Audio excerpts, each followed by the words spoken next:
의대생 2,000명 증원에 반발해 지난해 2월 학교를 떠났던 의대생들이 국회와 정부를 믿고 전원 학교로 돌아간다고 선언했습니다. 하지만 복귀 시점은 구체적으로 밝히지 않았는데요. 1년 반을 끌어온 의정 갈등 관련 속보와 특검 관련 소식까지 짚어보겠습니다. 김만흠 전 국회 입법조사처장, 조청래 전 여의도연구원 부원장 두 분과 함께합니다. 어서 오세요. 네, 안녕하세요. 네, 500여일간 휴학 중인 의대생들이 국회와 정부를 믿고 전원 학교로 돌아가겠다고 밝혔는데요. 온 국민이 힘들어했던 의정 갈등 이제 정말 끝나는 것인가? 네, 하지만 아직 정확한 복학 시점이나 그동안 놓쳤던 학사 일정 어떻게 메꿀지 이 부분은 정해지지 않았죠? 네, 풀리는 분위기로 가는 것은 이미 좀 알려졌었죠. 그동안에 강경 대응을 했던 의료 관련 단체들도 비교적 온건파가 주도하는 분위기로 바뀌었고요. 오늘 만난 게 국회 쪽에서는 교육위하고 보건복지위원회죠. 그러니까 의료 정책을 담당하는 보건복지위하고요. 또 하나는 이제 의대생들 교육 문제가 걸려있기 때문에 교육위가 같이 참석했습니다. 아마 가장 큰 아직 결정되지 않는 배경 중에 하나는요. 지난 500일간, 지난해 2월부터니까 500일간에 이렇게 지체가 되거나 유보됐던 교육과정들 있지 않겠습니까? 복귀한다고 했을 때 이 문제를 어떻게 처리할 것인가.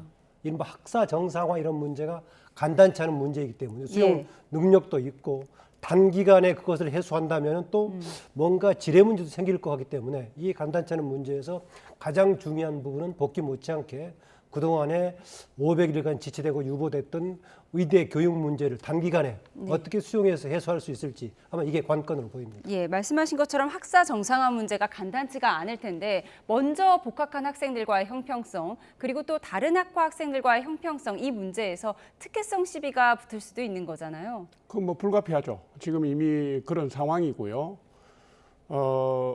의료 의사 단체뿐만 아니라 다른 뭐 전공 분야에서도 이런 비슷한 문제를 제기했을 때 정부가 형평성 문제 논란에 입장이 묘해질 수가 있는 상황인데 어찌됐든 이재명 정부가 들어서면서 이 문제를 전향적으로 풀겠다고 얘기를 했고 학사 정상화 문제는 결국 이제 대학들 몫 아니겠습니까?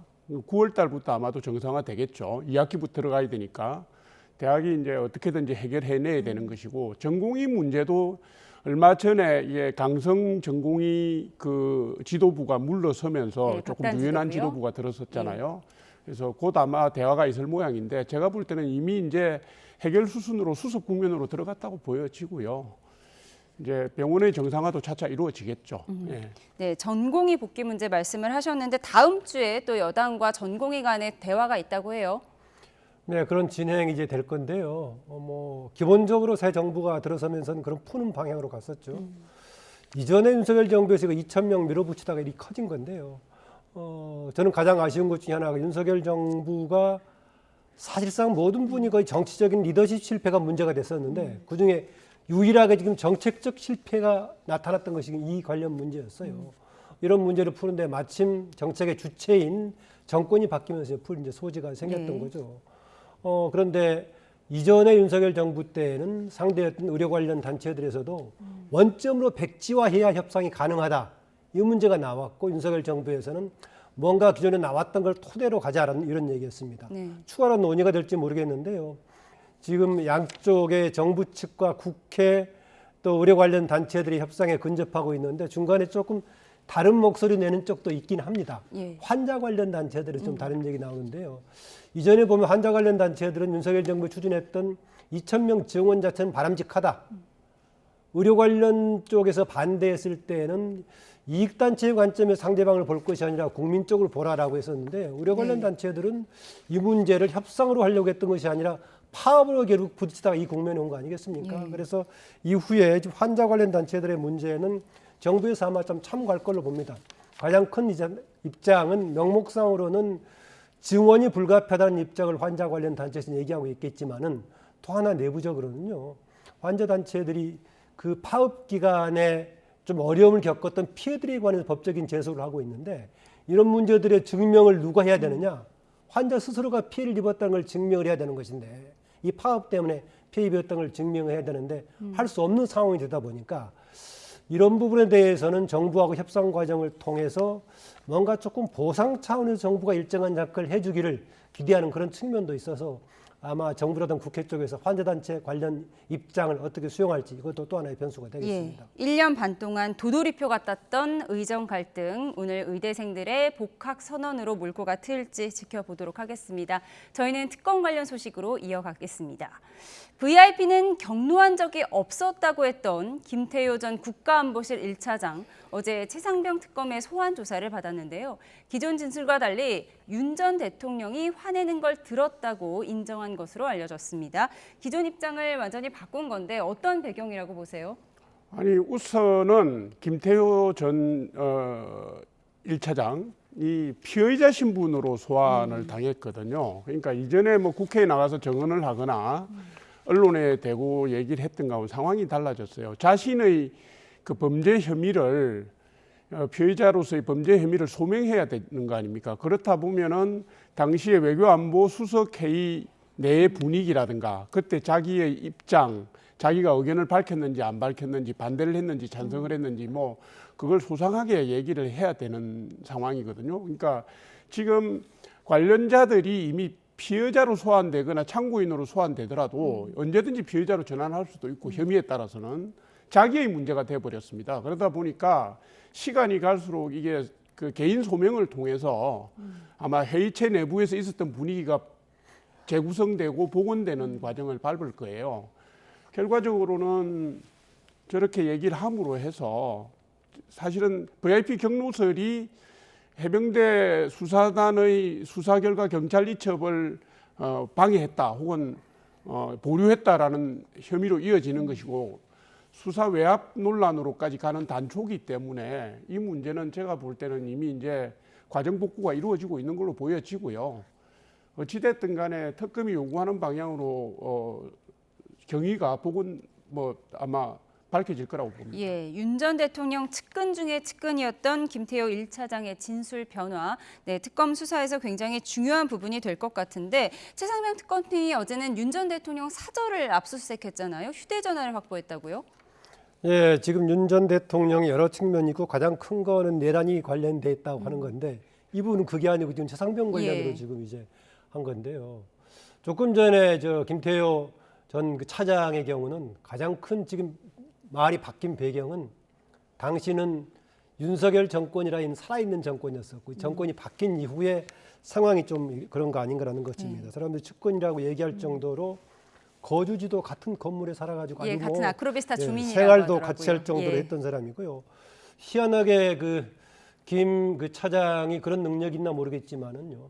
항상 정권의 당시 옛날에 이명박 정부 때도 청와대에 근무하면서도 측근이라는 얘기가 나왔었는데 그때마다 측근이라고 했어요. 그래서 측근으로 있을 때는 권력이 현재 권력일 때는 옹호하고 뭔가 막아주려는 쪽으로 갔었는데요. 지금 불가피하게 나오는 것 같습니다. 한때는 이 문제를 가지고 오히려 차라리 그 문제를 가지고 윤석열 당시 대통령이 좀 심한 거 아니냐 이런 정도 표현했다는 것을 받아들이고 수사에는 직접 개입하지 않았다 정도로 막는 게 타당하지 않았었냐라고 했었죠. 그런데 아예 없었다고 얘기했었고 심지어는 그 전화번호까지 찍혀 있는데 이게 대통령의 전화번호 아니냐 논란까지 있었는데 그때는 완전히 부인했어요. 현재는 가장 큰 거는 이미 정권이 바뀌어서 권력으로 비워있던 부분은 더 이상 통하지 않은 상황이 됐고 점차로 여러 부분이 확산되면서 사실이 규명되는 쪽으로 진행이 되고 있습니다. 너무 과하게 막다가 일이 커졌다 이렇게 분석을 하셨는데 김태효 전 차장은 안보실 1차장이었고요. 당시 안보실 2차장이었던 임종득 국민의힘 의원, 이 의원실도 압수수색을 어제 진행을 했습니다. 국민의힘 의원들이 발칵 뒤집어졌는데 국민의힘 대응은 어떻게 보셨습니까? 아니 좀 이상하지 않습니까? 이게 지금 국가안보실 2차장으로 재직할 때 VIP 경로설이니 무슨 수사 외압과 관련해서 혐의를 받아서 임종덕 의원이 수사 대상이 되고 있는 것 같은데요. 이분이 당시에 김계한 해병대 사령관과 통화를 했니만이 하는 게 언론을 통해서도 나오고 아마 특검에서도 그걸 추적하고 있을 텐데 관련 사항을 압수수색을 하겠다 그러면 대통령실의 국가안보실을 압수수색을 하든지 아니면 당시에 비아폰을 썼는지 개인 전화를 썼는지 그 전화기를 확보하기 위해서 하든지 이렇게 해야지 의원 사무실을 압수수색했다는 건 좀 이상하잖아요. 압수수색 대상의 장소라고 볼 수가 없거든요. 자택도 아니고. 그거를 갖다가 법원에서 압수수색 영장을 발부를 했다는 게 이게 무슨 야당에 대한 수사 가이드라인을 실행하는 건지 아니면 야당 탄압을 하는 건지 이게 좀 이상합니다. 왜냐하면 특검법 자체가 별건 수사의 여지를 남겨놨거든요. 수사 중에 인지된 사건을 수사할 수 있게 돼 있단 말이에요. 그러면 의원실을 뒤지다가 뭐가 나올지도 모르고 전혀 상관없는 걸 또 덜쳐갖고 갈 수도 있고 야당을 탄압하는 기재로 쓸 수도 있기 때문에 국민의힘 입장에서는 이 부분에 대해서 긴장할 수밖에 없고요. 기분도 나쁘고요. 그리고 정치 외압 수사 아니냐는 항변도 할 수 있는 그런 상황입니다. 예, 정치 보복이라는 국민의힘 반응은 불가피하다라고 말씀을 하셨어요. 어제 임종득 의원실과 아크로비스타 압수수색은 최상병 특검팀이 한 것이고요. 내란 특검에 대해서도 좀 살펴보도록 하겠습니다. 특검 수사가 전방위적으로 윤 전 대통령 부부를 조여오는 가운데 윤 전 대통령 형사재판에 불출석한 데 이어서 건강상의 이유라면서 내란 특검의 수사 요구에도 응하지 않고 있습니다. 그랬더니 특검팀이 정말 건강상의 이유가 맞는지 조사를 했고 출석하지 못할 정도가 아니다 이런 결론을 내렸다고 하더라고요. 구속까지 됐으니까 예전에 비해서 기력은 많이 떨어지긴 했을 겁니다. 그러나 건강상 이유를 들어서 안 가는 것은 일종의 뭔가 시간 끌기 내지 버티기 하는 거라고 볼 수 있는데요. 그랬을 때 과연 실익이 있을 건가 이거는 모르겠습니다. 과연 어떤 경우는 다른 증거를 보존을 위해서 버티기 하는 경우가 있을 수가 있겠는데 현재 윤석열 전 대통령은 특별한 대책이 없이 마지막 아무 대책이 없기 때문에 좀 버티기 하는 상황이 아닌가 좀 그런 느낌이 받고요. 예전에 헌재 재판을 갔다가 구치소로 돌아오는 중간에도 국군 지구병원에서 이제 눈 관련한 질환 때문에 잠시 병원에 들린 게 기억이 나더라고요. 예, 그럴 때 같은 아직은 파면이 되지 않는 상황이었기 때문에요. 본인의 파면 국면까지 상당히 시간을 끄면 다양한 대책이 나올 수 있고 한데 지금은 이미 정권이 바뀌었고 다른 집권색이 들어선 상황이기 때문에 다른 대책도 좀 없어 보이는 상황에서 마지막 버티기 하지 않는가 이런 것도 있고요. 또 하나 혹시입니다마는요. 유튜브를 즐겨서 보신다고 하니까 우리들이 확인되지 않는 특이한 정보를 가지고 혹시 무슨 기대를 하고 있지 않는가라는 혹시 누가 짐작하는 모르겠어요. 뭐 제가 그런 말까지 하기는 뭐 그렇습니다만은 그런데 지금 현재는 뭐 그런 이미 보도가 나온 바도 있죠.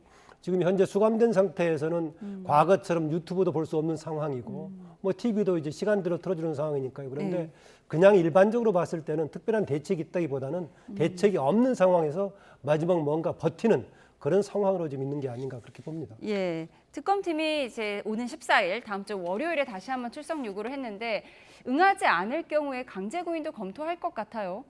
예, 저는 뭐 강제 구인까지 사태는 가지 않을 걸로 봅니다. 실제로 지금 뭐 두평 남짓한 방에서 폭염에 선풍기 하나 가지고 지금 있는 데다가 그 구속영장 실질심사 6시간 받고 그 이후에 구치소에서 4시간 이상 대기했다가 수감되지 않았습니까? 근데 특검이 지금 너무 몰아붙이기를 하고 있어요. 그러니까 뭐 특검은 특검 나름대로의 일정이 급박하고 수사 일정이 촉박해서 그러겠지만은 이 부분 아마 윤석열 전 대통령이 지금 당뇨 정체도 있는 것 같아요. 언론에 나오는 거 보면 조금 여유를 가지고 가면 좋을 것 같고요. 제가 볼 때는 단순한 버티기는 아닙니다. 물론 이미 구속 취소가 됐던 사안을 유사 연계 범죄 혐의를 다시 붙여서 재구속을 시킨 거 아닙니까? 이건 제가 볼 때도 특검이 너무 지나치게 이미 뭐 소명이 될 건 되고 했는데 증거인멸의 가능성도 별로 없고 그리고 영장을 발부한 법원도 너무 지나치게 갔다라는 부분이 있기 때문에 이 부분에 대한 서운함이나 뭐 분노 때문에 버티기 들어간 거 아니냐고 생각할 수 있지만 제가 볼 때는 윤석열 전 대통령이 지금 버틸 수 있는 처지도 아니고요. 자연인으로 돼 있고 아무런 뭐 배려나 특권도 없는 상황이기 때문에 단지 조금의 휴식이 필요한 게 아닌가 싶고요. 이번에 제가 볼 때는 강제 구인까지 가지 않고 월요일쯤에는 아마 출석하지 않을까 싶네요. 단순한 버티기가 아니고 다음 주 월요일에는 소환에 응할 것이다 이렇게 예측을 하셨습니다. 그런가 하면 윤 전 대통령이 영장실질심사 최후 변론에서 국무위원도 다 떠나고 변호인 구하기도 어렵다고 호소한 것으로 전해지고 있습니다. 그런데 지난 영장심사에 변호인 7명이 참여한 것으로 전해지고 있고요. 또 윤 전 대통령 형사재판에도 10명 넘게 선임계를 냈다 이렇게 전해지는데 변호인을 구하기 어렵다. 이 부분이 언뜻 이해가 가지 않는데요. 어떤 상황으로 보이세요? 아무래도 현직 대통령이 있을 때 탄핵 국면 때까지는요. 지지하는 세력이 상당히 많이 있었죠. 뭐 대통령실이라든가 관저 앞에서 지지하는 세력들이 윤 어게인 팻말까지 들고 뭐 난리칠 정도였는데요. 그때 분위기 하면 이제 많이 빠졌겠죠. 지적했다시피 사실상 보통 사람에 비한다면은 영장 실질 심사를 하는데 7명이나 가서 하는 변호인들의 경우가 어디 있겠습니까? 이미 형사재판을 지적했다시피 10명이 지금 가시하고 있는 상황이고요. 예전에 비해서 우르르 모두가 몰려서 지원하는 분위기는 아니다. 충분히 그럴 수는 있죠. 지금 윤석열 전 대통령의 행보가 여러 가지 책임까지 지금 형사처벌을 받을 가능성이 큼에도 불구하고 뭔가 국민들로부터 온정을 받을 만한 뭔가 책임 있는 태도를 보인다면 모르겠지만은요. 그 이후로 지금 파면 이후에 여러 가지 과정을 보면 그렇게 국민들한테 공감을 받을 행동들을 못 하고 있어요. 그런 상황이고 심지어는 주변 사람을 떠나고 제대로 전달이 된가 모르겠습니다만 돈도 없다는 얘기까지 나와서 모르겠습니다. 현재는 영치금을 가지고 있지 않다는 말은 될 수가 있는데 돈이 없어서 구하기 어렵다는 말이 좀 잘못 전달된 게 아닌가 그렇습니다. 그래서 제가 확인을 해봤더니요. 24년 말에 대통령 재산 등록을 보니까 74억 얼마였어요. 그중에 56억은 현금으로 예금이 되어 있는 상황이기 때문에 김건희 여사 이름으로 된 얘기 아니, 말씀하신 본인 거죠? 이름은 예. 6억 얼마가 돼 있고요. 두 사람 합했을 때 56억이 되는 거니까 윤석열 전 대통령 개인으로만 한정해더라도 6억 얼마가 돼서 보통 사람은 상상할 수 없는 규모를 가지고 있는데 그걸 가지고 돈이 없다라는 얘기하는 것은 혹시 보도 과정에서 좀 왜곡된 게 아닌가라는 생각을 합니다. 윤 전 대통령 재산이 적지 않다는 부분을 짚어주셨는데 그런가 하면 김계리 변호사가 윤 전 대통령이 영치금도 없이 수감됐다면서 계좌번호를 공개하기도 했습니다. 상당히 이례적인 것 같은데 예전에 조국 전 장관의 부인 정경심 전 교수가 구속됐을 당시에도 이제 영치금을 지지자들이 2억 원 가까이 모았다. 이 부분이 화제가 된 적이 있었어요. 네네. 그 지금 뭐 김계리 변호사의 얘기는 보면 수인 번호가 나오지 않아서 영치금을 넣을 수가 없었고 수인 번호가 나온 뒤에는 영치금을 넣을 수 있었는데 금액이 한도가 있어서 이게 왜 이런가 월요일 날 물어보겠다 이렇게 띄워놨어요. 근데 이렇습니다. 뭐 그렇죠. 지금 윤석열 전 대통령의 변호인단을 면면을 보면 탄핵 심판 때 있던 분들이 안 보이는 분들이 있습니다. 그러니까 뭐 그게 압력 때문인지 개인 사정 때문인지 몰라도 변호인들이 일부 떠난 것은 사실인 것 같고요. 그다음에 지금 맞구속이 수감이 됐기 때문에 영치금 문제가 있을 수 있죠. 그런데 이 김계리 변호사 같은 분들이 말입니다. 이런 거 뭐 여성의 감수성 때문인지 몰라도 이런 걸 왜 공개하는지 저는 모르겠습니다. 뭐 특기에 따라서 누구에게 무슨 후원을 받으려고 하는 것처럼 보이잖아요. 그거는 자기가 애정을 가진 분에 대해를 위하는 행동이 아닙니다. 영치금이 뭐 몇만 원이 있느니 만 원이 이런 게 무슨 지금 국민한테 중요하겠습니까? 사안의 본질과 전혀 상관도 없고요. 좀 마땅치 않다 이렇게 봅니다. 네, 여당에서는 윤 전 대통령 계좌번호 공개를 두고 후환 묻히다 이런 비판이 나왔어요. 네, 뭐 지적하신 대로 좀 전에 듣고가 우리나라를 총책임지는 대통령까지 했었기 때문에 이런 부분이 좀 당당하게 하는 게 맞지 않을까 그렇습니다. 아까 조금 전에 지적했다시피 김계리 변호사가 상황 판단을 조금 잘못하고 있는 것 같긴 합니다. 액수가 다를지 모르겠지만 이전에 아까 지적했던 정경심 교수 나왔을 때는 영치금 자체로서 유치할 수 있는 건 당시 300만 원 정도에 한정된다고 해가지고요.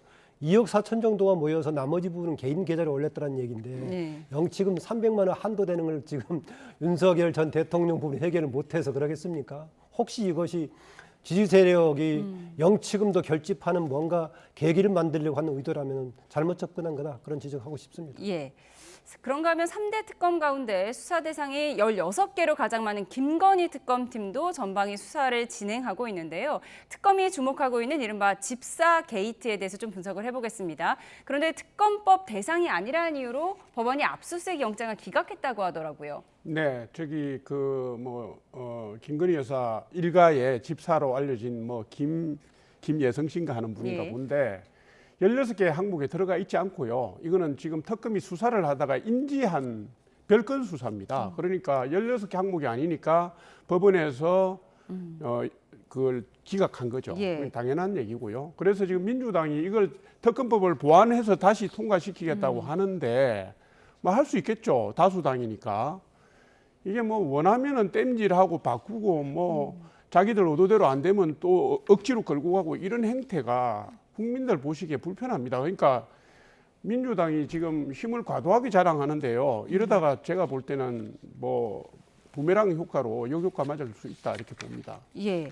그런데 이 김 씨 관련 소식은 IMS 모빌리티라는 기업이 등장을 하는데요. 이게 어떤 내용이죠? 그쪽뿐만이 아니라 그게 지금 혹시 김 씨의 이제 차명 회사 등인데 이게 김건희 여사가 우회적인 방식으로 기업들의 거기를 지원하는 것으로 가지 않았느냐. 그 모빌리티 회사가 그렇게 신망이거나 좀 믿을 만한 큰 회사가 아닌데 거기에 이렇게 대기업들이 지원하고 있는 것이 혹시 지금 의혹을 사고 있다시피 당시 영부인이었던 김건희 씨의 뭔가 권력작용이 되고 또 가다 보면 나중에 실제로는 김건희 여사가 차명으로 보유한 이 단계를 거쳐 우회한 게 아니겠느냐 이래서 특검 수사 대상으로 넣고 싶다 그런 지적을 하는 것 같습니다. 만약에 인지했다고 하더라도 관련 사항이면은 최소한 참고인 정도도 할 수가 있을 것인데 현재 해외에 나가 있다고 그래요. 예. 그러다 보니까 좀 더 강제의 피의자까지 가는 방향으로 하려고 하다 보니까 지금 이제 특검에 넣자 이런 주장이 나오고 있는 것 같은데 이건 상황에 따라 판단이 가능하리라고 봅니다. 예. 그런가 하면 이렇게 3특검이 속도를 내면서 국민의힘이 뒤숭숭한 분위기인데요. 앞서 언급했듯이 최상병 특검에서는 임종덕 의원 사무실을 압수수색을 했고요. 공천계획 관련 의혹과 관련해서 김건희 특검팀이 윤상현 의원에 대한 강제 수사, 또 김성교 의원은 양평고속도로 특혜 의혹 관련해서 출국 금지가 내려진 상황입니다. 이렇게 특검 수사가 국민의힘을 향하자 배현진 의원이 이런 얘기도 했습니다. 전화번호를 바꾸는 의원도 많이 있다 이렇게 들었다는 거예요. 실제 분위기 어떻습니까? 그럴 수 있죠. 왜냐하면 지금 민주당의 자세가 매우 공격적인데 지금 나오는 건 다 김건희 특검과 관련된 내용이잖아요. 명태균의 공천 관련 의혹, 그다음에 김성교 의원 같은 경우는 양평 분수를 할 때 노선 변경 관련된 거, 그다음에 임종덕 의원은 국가안보실 2차장일 때 좀 VIP 경로수로 주고 하는 거와 관련된 건데 실제로 지금 특검이 국민의힘을 정조준할 수 있는 것은 내란 특검입니다. 내란 특검에서 예를 들면 국회의 그 계엄 해제를 결의하는 과정이라든가, 그다음에 그 이후에 윤 전 대통령의 신병을 확보하기 위한 공방 과정에서 국민의힘 의원들이 전면에 나서기도 했기 때문에 지금 민주당이 이 부분에 대한 예고를 계속하고 있는 거 아닙니까? 그러니까 지금 107명의 의원들 중에 마음이 편치 않은 분들이 다수 아니겠습니까? 이런 식으로 야당을 전체로 흔드는 경우는 없거든요. 그래서 좀 자제를 하면 좋겠습니다. 예, 이렇게 예, 야당을 흔드는 것은 좀 자제해줬으면 좋겠다고 예. 말씀을 하셨는데 아직 여당의 주류 목소리는 아닌 듯하지만 박찬대 의원이 내란 특별법을 발의했습니다. 내란 정당의 국고보조금을 차단하겠다는 건데 결국 국민의힘을 존폐 위기로 몰겠다는 내용이다 이렇게 반발을 하고 있습니다. 이거에 대해서 한동훈 전 대표가 우리 당도 계엄을 막았다 이 부분을 강조하면서 좌시하지 않겠다라면서 설전이 벌어졌어요. 네, 국민의힘 입장에서는 그런 생각을 충분히 가질만 합니다. 지금 내란 특별법이라고 해가지고 내란에 연루된 정당에 대해서는 여러 가지 문제를 국고 지원을 비롯한 여러 가지 조치를 하겠다는 것인데요. 사실상 실질화되기는 어렵다라고 봅니다. 지금 내란 자체만 재판을 한다고 하더라도 2, 3년은 걸릴 상황인데요. 그게 특정 정당이 연루됐다고 확인하는 과정이 얼마나 길게 되겠습니까? 그리고요, 특정 정당이 내란하고 연루가 되는 것이 확인된다면은 그 정당은 국고 지원 대상 여부가 아니라 해산 대상이 되는 겁니다. 그래서 이미 이럴 정도로 내란에 연루될 정도로 확인되는 상황이 된다면 이미 그 정당은 헌법에 따라서 해산 대상이 되는 것이기 때문에 굳이 이렇게까지 할 필요가 없다. 이 점에서 상당 부분은 정치적인 압박용이 강하다라고 봅니다. 이미 다른 차원에서의 세계 특검이 진행이 되고 있죠. 앞에 나왔던 임종덕 의원의 경우도 지금 국민의힘에서는 야당 탄압 아니다라고 얘기하고 있는 거 아니었습니까? 윤상현 의원도 그런 얘기하고 있고요. 그런데 조금 항변하기가 어려운 점이 뭐냐면요. 바로 지금 수개월 전에 윤석열 정부 때 마찬가지로 현 이재명 대통령을 비롯한 당시 야당, 현 여당 의원들 관련 부분에 대한 여러 가지 사법적인 조치 압수수색이 있을 때마다 검찰에 의한 정치 탄압이라고 했지 않습니까? 그랬을 때 나왔던 것이 압수수색 영장은 최종적으로 결국은 검찰만 주도하는 것이 아니라 법원의 판단에 따른 것이다. 타당성이 있기 때문에 하는 것이다. 라고 지금 국민의힘 쪽에서 당시 야당의 공세를 무력화시켰는데 현재 입장이 바뀌어 있죠. 그래서 윤상현 의원이든 임종덕 의원이든 간에 압수수색을 지금 정권의 검찰만 움직이는 것이 아니라 어쨌든 간에 법원의 판단에 따른 것이기 때문에 항변하기는 한계가 있다는 점을 지적할 수밖에 없네요. 여야가 바뀔 때마다 180도 입장이 바뀌는 점 그 부분을 짚어주셨습니다. 그런데 지금 조금 전에 윤상현 의원 나왔는데 윤상현 의원의 경우는 탄핵 국면에서도 윤 의원이 윤석열 대통령이 아주 가까운 대면인 입장을 본인이 나서서 많이 했었기 때문에 이 문제가 진행이 되면 그 문제도 또 나갈 수밖에 없고 현재 아마 논의가 되는 것은 명태균 씨 관련 공천 과정에서 당시에 예. 공천심사위원장 맡았기 때문인데요. 경우에 따라서는 이후에 1차로 내란 특검 진행 과정에 또 중복될 소지가 있어서 아주 앞으로 좀 논란의 초점이 될 것 같습니다. 예, 세 가지 특검의 상황 자세하게 살펴봤습니다. 마지막으로 청문회 전국 좀 살펴보도록 하겠습니다. 다음 주가 그야말로 청문회 슈퍼위크가 될 전망인데요. 강선 후보의 갑질 의혹에 대해서 여러 언론에서 계속해서 제기가 되고 있는데 민주당에서는 강행할 것 같은 분위기가 점쳐져요? 민주당의 정가의 보도가 청문회에서 밝히겠다 이렇게 얘기하고요. 청문회가 막상 되고 나면은 얘기했는데 못 알아들었다 이렇게 얘기를 해요. 김민석 총리 후보자 청문회 때 그렇게 했습니다. 그리고 정인 채택 안 하고요. 그다음에 자료 안 제출 안 하고요. 이거 다 하고 있습니다. 지금 그 중에서도 농지법 위반이 4사람 정도. 그다음에 지금 논문 제자 논문 전제했던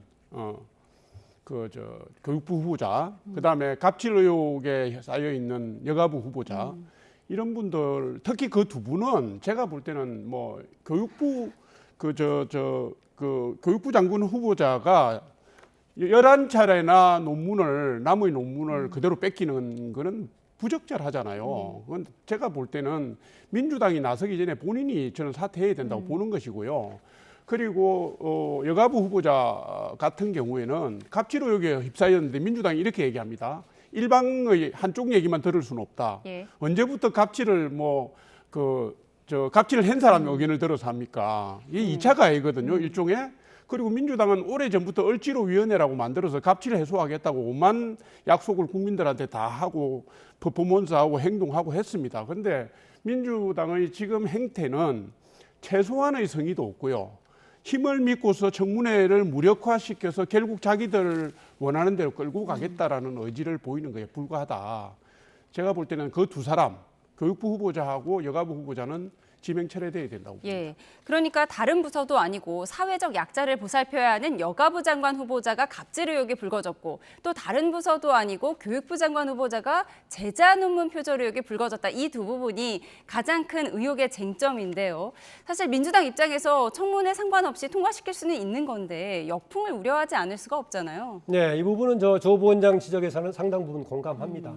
우선요, 이 문제에 대해서 오늘 보니까 대통령실 비서실장이 이재명 대통령이 인사 기준을 너무 높게 책정해서 후보를 추천하기가 상당히 힘들었다. 자신들이 보기에도 괜찮아 보이는 사람인데 더 많은 높은 기대를 하고 있어 힘들었다라고 이제 강원식 실장이 그런 얘기했는데 그렇게 했음에도 이렇게 했나라는 좀 의구심이 될 정도입니다. 그리고 민주당에서 전체 당론인지 아닌지는 모르겠지만은 일부 얘기가 이재명 정부 들어와서 인사에서는 한 명도 낙마시키지 않겠다라고 얘기했었는데 한 명도 낙마시키지 않겠다는 게 중요한 게 아니라 낙마할 사람을 임명하지 않고 철저하게 검증하겠다 이런 태도가 필요하고요. 오히려 이런 비판적 지적에 대해서는 바로 민감하게 받아들이는 게 필요하다는 겁니다. 혹시 이미 어떤 일을 하고 있는 사람에 대해서 이런저런 문제가 불거진다면은 그 정도는 조금 봐줄 수 있지 않느냐라고 얘기할 수 있겠지만 현재 지금 새 정부가 출범해가지고 지금 임명하는 단계 아닙니까? 거기에다가 지금 교육부 장관이 논문하고 관련된 다른 부서도 아니고요. 이 관련된 심지어는 오자 탈자까지 이렇게 그대로 갖다 붙이는 정도 상황이 되고 있습니다. 아시겠지만 최근에 전 대통령 연구인이었던 김건희 씨가 석사 박사 논문 취소가 된 상황 아니었습니까? 결정적으로 석사가 표절해가지고 문제가 됐었는데 그런 경우는 학자도 아님에도 불구하고 표절되면 취소가 되는 겁니다. 근데 학자의 경우에는 가장 중요한 게 바로 연구 논문인데 이것을 표절했던 분을 그대로 밀어붙여가지고 과연 임명할 수 있을까라는 생각이 들고요. 더구나 이런 문제를 가지고 지금 논란이 되고 있는데 청문회를 통해서 가려보자라는 것인데 그동안에 지난번에 김민석 총리 과정에서 봤을 때 청문회에 관한 신뢰를 별로 주지 못했습니다. 더구나 현재 국회의 구조가요. 사실상은 민주당이 압도적인 자리를 차지하고 있지만 한때 우리나라 정당 체제를 두고 양당 체제라고 했는데요. 양당이 아니고 한때 정치학 용어에서 일본을 두고 얘기한 1.5당 체제입니다. 청문회를 통해서 뭔가 견제의 능력이 없기 때문에 그만큼 오히려 청문회 이전에 언론 여론, 국민 여론에 대해서 지금 정부 아니면 여당에서 민감하게 수용하는 그런 자세가 필요하다. 이 지적을 꼭 해드리고 싶습니다. 예, 다음 주 청문회 슈퍼위크 전국을 좀 더 살펴보도록 하겠습니다. 지금까지 김만음 전 국회 입법조사처장, 조청래 전 여의도연구원 부원장 두 분과 함께했습니다. 고맙습니다.